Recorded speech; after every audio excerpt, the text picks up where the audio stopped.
Hey everyone, welcome back. Before we dive into tonight's story, let me ask you something. Have you ever been so exhausted that reality starts to feel off? Like the world around you isn't quite solid anymore? Because that's exactly where our story begins. And trust me, by the end of this, you'll understand why some questions should never be answered. Tonight we're heading to Seoul for a story that'll make you think twice about late-night commutes. This one comes from police files and witness testimonies from just a few years ago, involving a man we'll call Min-Jun Lee. And here's the thing that makes this case so disturbing. Min-Jun did everything right. He was polite, he followed the rules, he answered honestly. And that's exactly what got him into trouble. At the time this happened, Min-Jun was 27 years old and working as a junior manager for a major financial company in the Gangnam district. Nothing glamorous, just another office worker grinding through the endless cycle of presentations, reports, and mandatory after-work drinking sessions that defines corporate life in South Korea. The kind of job where your worth is measured in how late you stay, how many bottles of soju you can handle at company dinners, and how well you hide the fact that you're barely holding it together. Min-Jun had a small dream that kept him going. Every night before passing out from exhaustion, he'd watch YouTube videos about backpacking through Southeast Asia. Someday, he told himself, someday he'd quit, buy a one-way ticket to Thailand, and just disappear into a life that didn't involve fluorescent lights and spreadsheets. He kept a crumpled photo of Railay Beach taped inside his desk drawer, hidden behind the company handbook. For weeks leading up to this incident, Min-Jun had been pulling these brutal late shifts. His boss, a woman with a reputation for perfectionism who sent messages in Kakatok work chats well past midnight, had been especially demanding lately. The kind of person who'd call you at 2 in the morning with corrections for a presentation due in 6 hours. The kind who organized mandatory hoshik dinners twice a week where everyone was expected to drink until they could barely stand, then show up fresh at 8 a.m. the next day. Min-Jun's routine had become depressingly predictable. He'd arrive at the office by 8 a.m., work straight through lunch with nothing but canned coffee from the vending machine and triangle kimbap from the GS25 downstairs, then stay until midnight or later most nights. His one-room apartment in Noryangjin, that area packed with students cramming for civil service exams, felt more like a place he occasionally collapsed rather than a home. Just a small space with a fold-out bed, a tiny bathroom, and a window that looked out onto another identical building where he could see other young people living the same exhausted existence. The fluorescent lights in his office building hummed constantly, creating this low-frequency buzz that seemed to burrow into his skull after hours of exposure. His desk was in an open floor plan with 40 other employees, all of them typing away in near silence, except for the occasional cough or the crisp sound of someone opening another can of Bacchus energy drink. The office smelled perpetually of instant ramen, coffee, and that particular scent of recycled air that all Korean office buildings seem to have. On this particular night in early December, it was already well past 1 in the morning when Min-Jun finally shut down his computer. The office was dead quiet except for the steady hum of the air conditioning and the occasional ping from his phone. More messages in the company group chat, of course. Always more messages. His boss had sent 3 just in the last hour, each one progressively more passive-aggressive about tomorrow's client meeting. The weight of his backpack felt heavier than usual as he slung it over his shoulder and made his way to the elevator bank. His reflection in the polished steel doors looked terrible. Dark circles under his eyes that no amount of BB cream could hide anymore, hair disheveled, the collar of his white shirt wrinkled from 17 hours of wear. He looked like a ghost, he thought. Maybe he was becoming one. The lobby downstairs was eerily still, lit only by the emergency lighting that cast long shadows across the marble floors. The security guard at the front desk had his head down, probably dozing off while watching reruns of some variety show on his phone. Min-Jun didn't blame him. Nothing ever happened at this hour. Stepping outside, Min-Jun was hit by the sharp bite of winter air. Seoul at this hour was a completely different city. The bustling energy of the day had drained away, leaving behind a skeleton crew of night shift workers, taxi drivers, and the occasional drunk businessman stumbling toward the last train. The temperature had dropped to near freezing, his breath visible in thick clouds as he exhaled. His fingers immediately went numb despite being shoved deep into his coat pockets. Neon signs from 24-hour convenience stores, CU and GS25, painted the empty sidewalks in harsh blues and whites, while somewhere in the distance, a siren wailed through the maze of narrow streets. A plastic banner advertising 2+1 chicken and beer deals fluttered in the breeze, making a sharp snapping sound that seemed amplified in the silence. The smell of fried chicken from a nearby restaurant still lingered faintly in the air, mixing with the exhaust from passing taxis and the sweet, slightly chemical scent of soju that seemed to seep from every bar in Pojangmaka. Min-jun pulled his coat tighter and started walking toward the subway station. Line 1 was still running. The last train should depart around 1:30 a.m. He had maybe 15 minutes to make it. The streets were mostly deserted in this particular way that only Seoul could be at this hour. Empty but never quite silent. The hum of neon signs, the distant rumble of the subway beneath the street, the occasional motorcycle delivery driver zipping past with a tower of chicken boxes strapped to the back. He passed a 24-hour fish cake stall where an elderly woman stood alone, stirring a massive pot of broth that sent steam curling up into the cold air. A Pojangmaka with its orange tent glowing warmly, where two salarymen sat hunched over soju and unju, their voices carrying across the empty street. A vending machine on the corner hummed quietly, its bright display advertising everything from coffee to hangover cures to actual fresh eggs. That's when he noticed her. She was standing at the entrance to the subway, in the shadow between the fluorescent lights of a convenience store and the darker stairwell leading underground. Perfectly motionless in a way that made his skin crawl. Long black hair fell past her shoulders in that traditional style you didn't see much anymore, perfectly straight without a single strand out of place. She wore a white surgical mask, the kind everyone wore during cold season, and a dark navy hanbok-style coat that looked handmade, traditional, the kind his grandmother used to wear. But it was too thin for this weather. Way too thin. Something about her posture struck him as wrong. She wasn't checking her phone. In Seoul, everyone checked their phone. Even at 1 a.m., even while walking, even while eating. It was as automatic as breathing. But she was just standing there, watching. Her hands hung at her sides, completely still. No fidgeting, no shifting weight from foot to foot. Just absolute stillness. As Min-jun got closer, he noticed something else. The air around her seemed colder somehow. Not just winter cold, but the kind of cold that comes from walking past a funeral home or an ice storage facility. The kind that makes your bones ache. She stepped directly into his path. Not aggressively, but deliberately, with movements that seemed too smooth, too fluid. Like she was gliding rather than walking. The question came out soft, almost gentle, but it cut through the silence of the empty street like a blade scraping against bone. Yeppioyo? Am I pretty? The question caught him completely off guard, even though somewhere in the back of his mind, in the part that still remembered his grandmother's warnings about wandering spirits and hungry ghosts, he knew he should have expected this. In Korea, it's considered extremely rude not to answer when someone asks you a direct question, especially a woman, especially an elder. The concept of respect, of maintaining social harmony, is drilled into you from childhood. You don't ignore people. You don't walk away.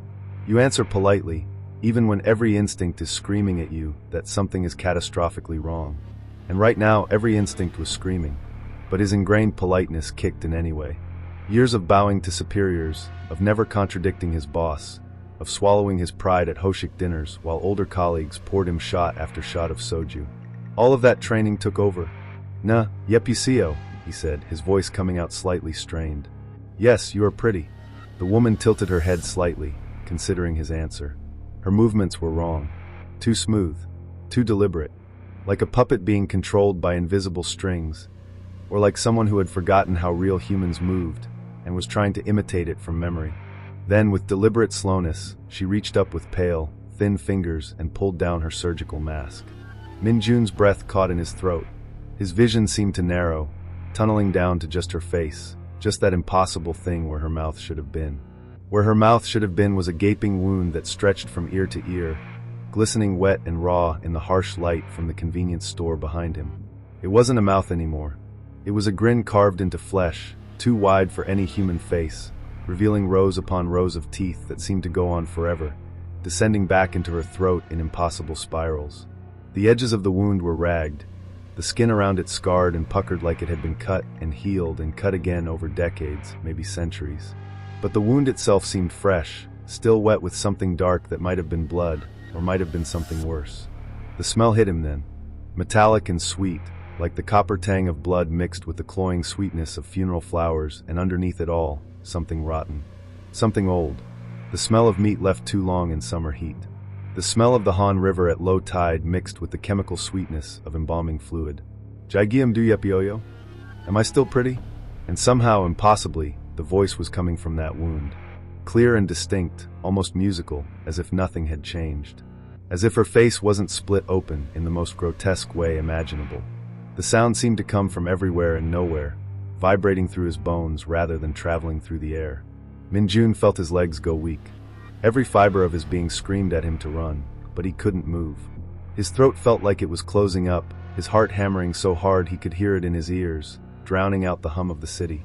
The world seemed to tilt slightly, reality becoming thin and fragile around the edges, like he was looking at everything through a sheet of ice that might crack at any moment. He tried to speak, but no words came out, just a strangled gasp that barely qualified as sound. His grandmother's voice echoed in his head, stories she'd told him as a child about the Kukusikana, the slit-mouthed woman who wandered the streets asking this exact question. But those were Japanese stories, he'd thought. Korean ghosts were different. Korean ghosts wanted vengeance for specific wrongs, not random victims on empty streets. Apparently, he'd been wrong. She took a step closer. Her feet made no sound on the pavement. The smell intensified, that mixture of blood and flowers and rot that made his stomach turn. Her eyes, dark and focused and infinitely sad, never left his face. She was waiting for an answer. She wanted an answer. She needed an answer. But somehow, even through the terror, even through the absolute horror of what he was seeing, even through the part of his mind that was screaming at him to just run, just get away, Minjun's ingrained politeness won out. Years of never contradicting, never refusing, never saying no when a superior asked him something. "Nah," he whispered, his voice barely above a breath, eyes darting away from her face to focus on the convenience store sign behind her, anything to not look at that wound. "Nah, yepusio. Yes, you're still pretty." It was a lie. God, it was such an obvious, transparent lie. But what else could he say? What else could anyone say when faced with something like that? When the alternative might be so much worse? She studied him for what felt like an eternity, her head tilted at that unnatural angle, like a bird examining an insect. The wound on her face seemed to pulse slightly with each breath she took, the torn edges moving in a way that made his stomach turn. Her eyes remained perfectly calm, almost sad, like she'd heard this answer 1,000 times, from 1,000 different victims, and knew exactly what it meant. Knew it was a lie. Had always known. Then, without another word, she pulled the mask back up over the horror of her face, the white fabric somehow absorbing all that wetness without staining, without showing any sign of what lay beneath. She stepped aside. She seemed to drift rather than walk as she moved away from the subway entrance, her traditional coat flowing around her despite the lack of wind. She disappeared into the shadows between two buildings, between a closed tteokbokki shop and a PC Bang that still had a few lights on in the second floor. Her footsteps made no sound on the pavement. One moment she was there, solid and real and terrible. The next she was simply gone. Minjun stood there for a full minute, maybe longer, waiting for his heart to stop trying to punch its way out of his chest. His hands were shaking so badly, he had to shove them into his pockets. His breath came in short, sharp gasps that created thick clouds in the cold air. He could still smell her, that mixture of blood and flowers and rot that seemed to cling to the inside of his nose. Finally, he let out a shaky laugh that sounded slightly hysterical even to his own ears, running a hand through his hair. Seoul was full of strange people, especially at night. Maybe she was just someone who'd had reconstructive surgery, some kind of accident victim, or maybe it was some elaborate prank. He'd heard of YouTubers doing increasingly extreme things for views. Horror content was popular. Maybe this was just that. Yeah, that had to be it. Just some weird performance art or prank or something. Still feeling unsettled, still smelling that terrible mixture of copper and flowers, Minjun continued toward the subway entrance, glancing over his shoulder more than once. But the street behind him remained empty. No sign of the woman. No sign of anyone. Just the eternal hum of neon and the distant rumble of the last few taxis heading back to their garages. He descended the stairs into the subway station, his footsteps echoing in the concrete stairwell. The familiar smell of underground air, that mix of concrete, metal, electricity, and the faint chemical scent of industrial cleaners, was somehow comforting after what he'd just experienced. The fluorescent lights were harsh and bright, banishing the shadows. Real. Normal. Safe. The automated announcements echoed through the empty station in that familiar rhythm. Line 1. Soyesan direction. Last train arriving soon. The voice was mechanical, comforting in its predictability. The platform for Line 1 was nearly empty. Just a handful of other late-night travelers scattered along its length. An elderly woman in a cleaning uniform, her face lined with exhaustion, probably heading home from a late shift at one of the office buildings. 2 university students who looked drunk, leaning against each other and giggling about something on a phone screen. A middle-aged man in a rumpled suit, tie loosened, staring blankly at his phone with the glazed expression of someone who'd had too much to drink at a mandatory company dinner. Normal people, living their normal lives, waiting for the last train home. The LED display above the platform scrolled through the station names in bright red Korean characters. Cheongnyangni, Jejaidong, Hogi. The train would arrive in 3 minutes. Min-jun found a spot near a pillar, set his backpack down between his feet, and tried to shake off the lingering unease. Tried to convince himself it had just been some weird encounter. Nothing more. It was nothing. Just a weird encounter. Seoul was a city of 10 million people. Weird encounters happened. He'd probably never see that woman again. By tomorrow morning, after some sleep, this would all seem like a strange dream brought on by exhaustion and stress and too many energy drinks. The sound of the approaching train echoed through the tunnel, a low rumble that grew steadily louder, accompanied by the squeal of metal on metal and that particular electrical smell that all subway tunnels had. The other passengers began gathering their belongings, moving closer to the yellow safety line. The drunk students stopped giggling. The cleaning woman adjusted her bag. Everything normal. Everything routine. The train burst from the tunnel with a rush of stale air that smelled of brake dust and ozone, its windows glowing warm and yellow against the darkness of the tunnel behind it. The automated voice announced the arrival. Line 1 train to Soyesan is now arriving. Please stand behind the yellow line. The doors hissed open with that familiar pneumatic sound. Min-jun grabbed his backpack and stepped aboard, tapping his T-money card against the reader. The beep was somehow reassuring in its mundanity, that simple electronic confirmation that the world still worked according to normal rules. He moved into the car, scanning for a seat. The interior smelled like every subway car in Seoul, that mixture of plastic, metal, and the faint scent of the last drunk businessman who'd probably thrown up in the corner last week. That's when he saw her again. Sitting 3 rows down, facing his direction, was the woman in the navy coat. The white mask was back in place, but those eyes, those same dark, infinitely sad eyes, were unmistakably the same. And she was looking directly at him. And that's where things got really strange. Because what happened next would make Min-jun question everything he thought he knew about reality. But you'll have to wait for Chapter 2 to find out what he saw on that train. Trust me, it's not what you're expecting. Min-jun's phone slipped from his numb fingers and clattered to the floor of the subway car. He tried to tell himself he was seeing things, that the stress and lack of sleep were making him hallucinate. Maybe she was just a normal woman who happened to look similar. But those eyes, those same dark eyes that had stared at him under the streetlight, were unmistakably the same. He looked toward the driver's compartment at the front of the train, hoping to see the reassuring figure of the conductor. But the small window was dark, empty. The train was moving on automatic, like most Line 1 trains did at this hour. When he looked back at her, she seemed closer. Not physically closer. She was still sitting in the same seat 3 rows down. But somehow the distance between them felt smaller, like the space inside the train was folding in on itself. A faint metallic sound began to mix with the rhythmic clatter of the train. A slow, deliberate rhythm that reminded him of scissors opening and closing. The sound was hypnotic, and it seemed to be coming from her direction. The other passengers seemed wrong now that he looked at them more carefully. The cleaning woman had fallen asleep, her head resting against the window, but her chest wasn't moving. Not breathing. The drunk students were focused on their phone, but the screen was black, reflecting nothing. The businessman stared blankly ahead, swaying slightly with the motion of the train, but his eyes were completely white. No pupils, no irises, just blank white orbs that reflected the fluorescent lights like polished porcelain. Min-jun's blood turned to ice. They weren't passengers. They were something else. Props in whatever nightmare this had become. Or maybe they were previous victims, trapped here forever, riding the last train for eternity. The automated announcement echoed through the car. Next stop, Cheongnyangni Station. But the voice sounded distorted, slower than it should be. like a tape playing at the wrong speed. His grandmother's voice echoed in his head. Stories she'd told him about vengeful spirits who trapped victims in liminal spaces. Train stations, crossroads, places between places where the living world and the dead world touched.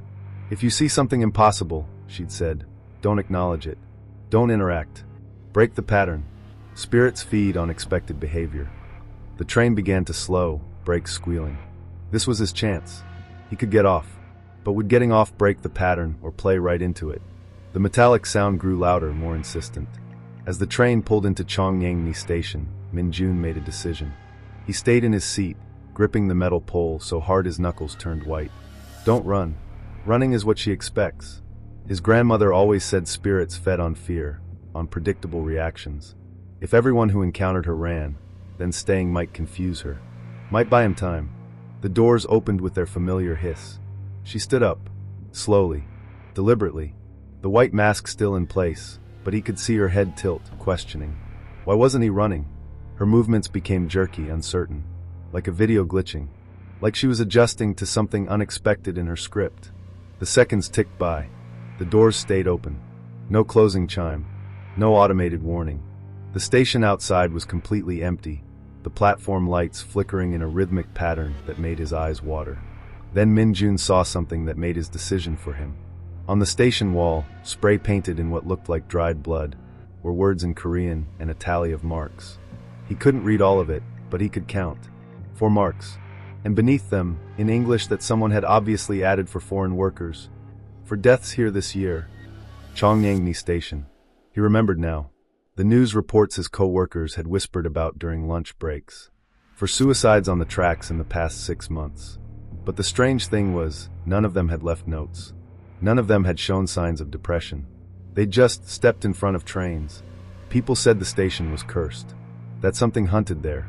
That if you rode the last train through Cheongnyangni, you might never leave. The doors began to close.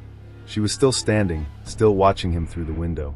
At the last second before the doors sealed shut, she took a step toward the platform, reaching out with one pale hand. But the doors closed. She was outside. He was inside. The train lurched forward. Min-jun let out a breath he didn't know he'd been holding. Through the window, he watched her figure recede as the train picked up speed.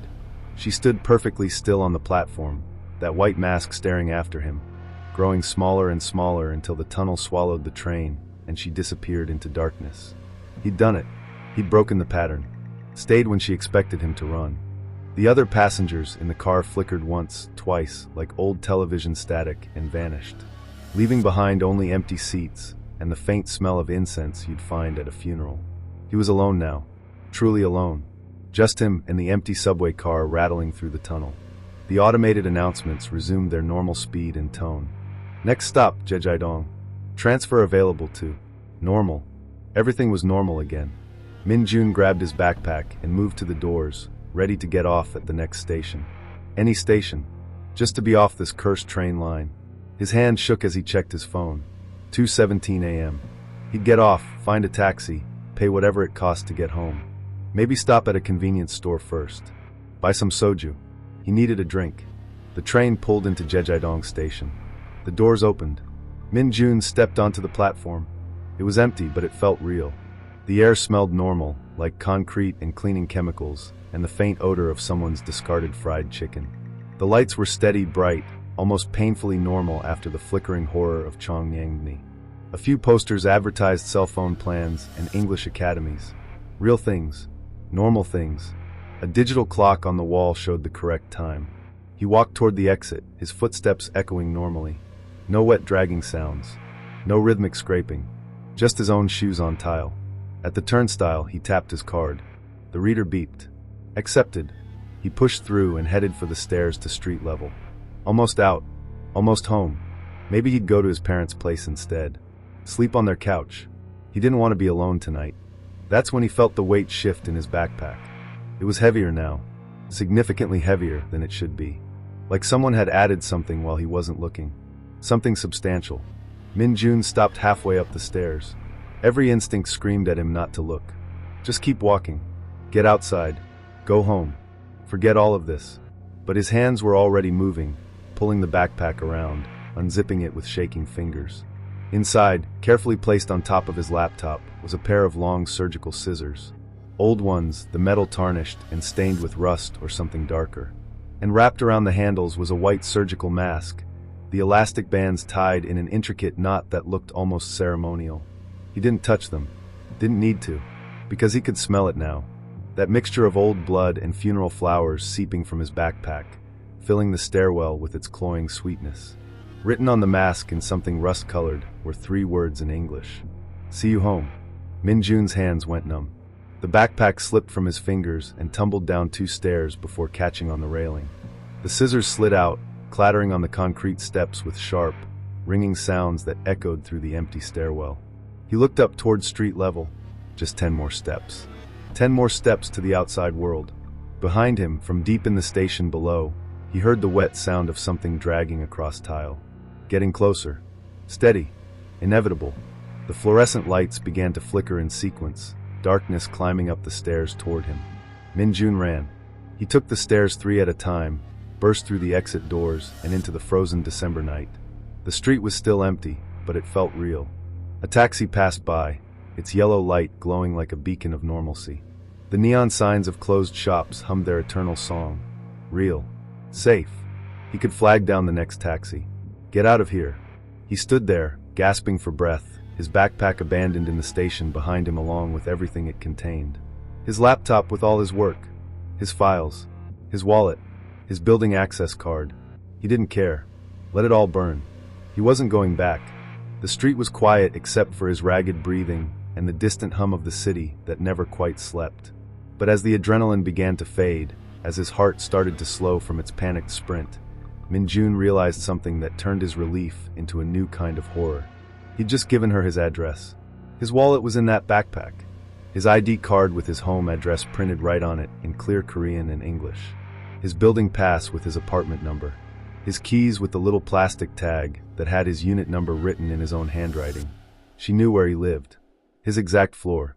His exact door. And it was a long walk home. Too long to do before she could get there first. A taxi turned the corner, its light on, available.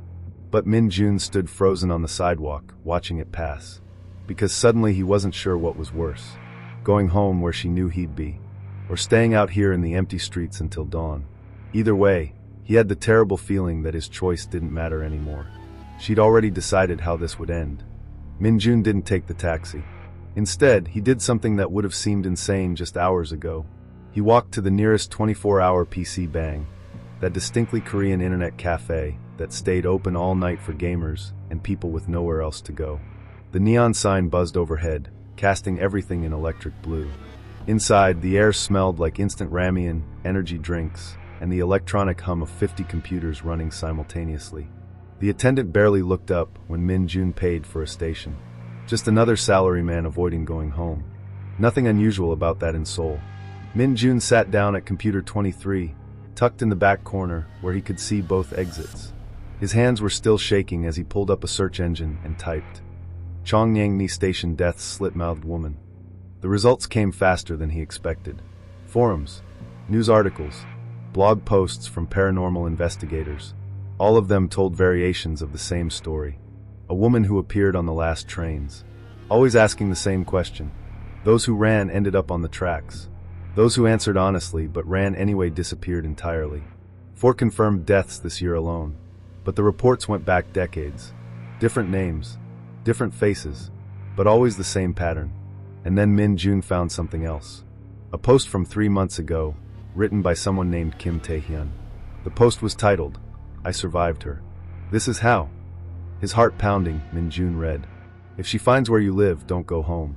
She can only enter places you invite her into. But she'll wait. She's patient. I stayed away for 3 days. Slept in PC bangs, jimjil bangs, 24-hour cafes. On the 3rd night, she appeared in every place I went. Like she was everywhere at once. That's when I understood. She doesn't just want to kill you. She wants you to answer her question honestly." The post continued. "Here's what I did. I went to Cheongnyangni Station, the same platform where she first appeared. I waited until exactly 1:47 a.m., the time of the first reported death. And when she appeared, I told her the truth. Not, yes, you're pretty. Not, no, you're not. I told her why she wasn't pretty. I told her about the pain I saw in her eyes, the centuries of loneliness, the wound that never healed because the question never gets an honest answer. She listened, and then she left. I haven't seen her since. Min-jun sat back in the gaming chair, his mind racing. Could it really be that simple? Or was this just another trap? He glanced at the PC Bang's clock. 3:42 a.m. He'd been here for over an hour. Around him, teenage gamers shouted into headsets, playing League of Legends and Overwatch. Normal life. Normal people. The world still turning while his fell apart. His phone buzzed. Unknown number. Against every instinct, he answered. Static. Then underneath it, that wet dragging sound. And a voice that seemed to come from very far away. 3 days, Min-jun. I'll give you 3 days. Then I'm coming home. The line went dead. Min-jun looked at his phone. She knew his name now. Of course she did. It was on his ID card. He made a decision. He wouldn't hide for 3 days. He wouldn't wait for her to come to him. He would go back. Tonight. To Cheongnyangni Station. To the place where this started. And he would answer her question the way no one else had been brave enough to. With the truth. At 4:30 a.m., Min-jun descended the stairs into Cheongnyangni Station. The first morning trains wouldn't start for another hour.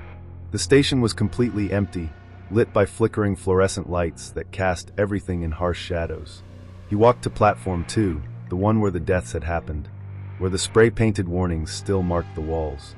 The air was cold, colder than it should be even for December. His breath came out in thick clouds.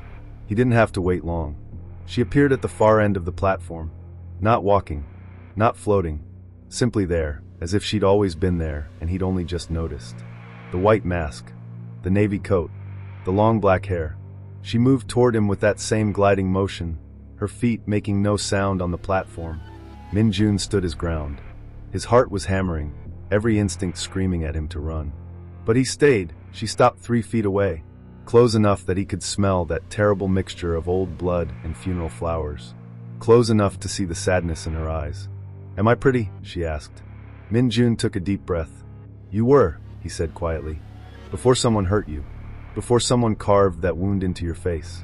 Before you spent centuries asking a question that no one will answer honestly because they're too afraid. She tilted her head. Waiting. You're not pretty now, Min-jun continued, his voice shaking but steady. Not because of the wound, but because of what you've become. Because you've let one person's cruelty turn you into something that hurts others. You're not pretty because you're lonely. And you're lonely because you keep asking a question that has no answer you'll accept. For a long moment, nothing happened. The station was completely silent. Even the usual hum of electricity seemed to have stopped. Then slowly, she reached up and pulled down the mask. The wound was there, still raw, still glistening. But as Min-jun watched, something changed. The edges began to knit together, not healing completely but softening. The horror of it fading just slightly. And in her eyes, that ancient sadness began to crack, letting something else show through. Relief. Thank you, she whispered. And her voice was different now. Younger. Almost human. No one has ever, thank you. She took a step backward, then another. The fluorescent lights around them began to steady, their flickering slowing, stopping. The temperature rose slightly. The smell of blood and flowers faded, replaced by just the normal concrete and metal smell of the subway. Go home, Min-jun, she said. You're safe now. You broke the curse. Not by running, not by lying, but by seeing me. She turned and walked toward the tunnel entrance. As she reached the darkness, she looked back one last time. The wound was smaller now, still there, but healing. Finally healing after all these years. Then she was gone. Min-jun stood alone on the platform as the first hints of dawn began to lighten the sky above the station entrance. His phone buzzed. A message from his boss, demanding to know why he wasn't online yet. He laughed. A real laugh. The first one in months. Then he deleted the message and started walking toward the exit. Not to go home. Not to go to work. But to the travel agency on the next block that opened at 6 a.m. He had a one-way ticket to Thailand to buy.